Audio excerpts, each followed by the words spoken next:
it struck me that a lot of the problems that we have, those problems exist or prevail because we are in the dark as to how to solve that problem or how to navigate it. And so it's like, I couldn't let that thing go. The rest of the service, I was not here. I was inside here. Just.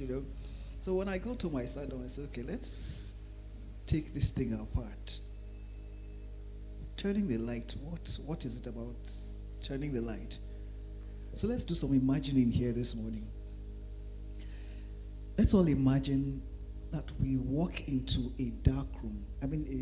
This room is dark. There's no light at all in the room. Not even the tiniest flicker. The whole place is dark. And it's a regular room.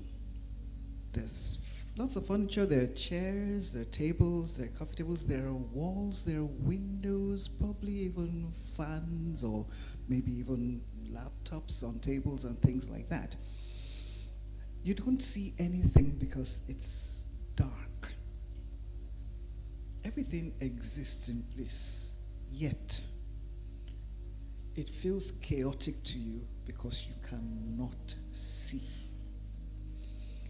So you start trying to move around, and when you're doing that, what happens? You're knocking something, you're hitting your leg against something, things are falling down all over the place, and all of this is happening just because you cannot see. Is there a problem? What is the problem? The problem is not the room.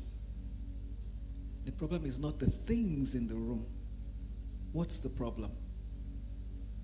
Darkness.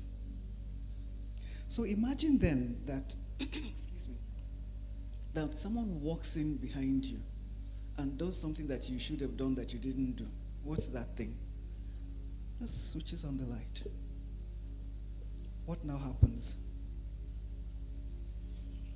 Nothing changed in the room, but everything changed because light had entered the equation. Somebody turned on the light, and now you can see the tables, you can see the chairs, you can see everything that was already in place that just didn't show up because you couldn't see.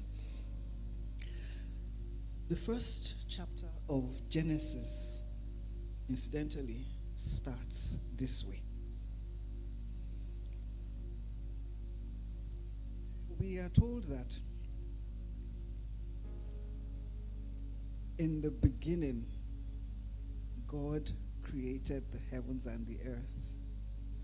And the earth was without form, it was void. And darkness filled the whole earth. And the Spirit of the Lord moved upon the waters. And God said, "Let there be light." And there was light. So what are we saying here? Light is clarity. Darkness is confusion. Now, what happens next in Genesis is not random. It's not. What we see is actually a divine operating system that God installs. And what does this do? It moves life from a place of chaos to a place of flourishing, a place of thriving.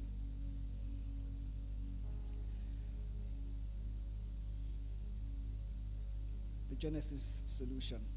Can you please put up Genesis chapter 1, verses 1 to 5?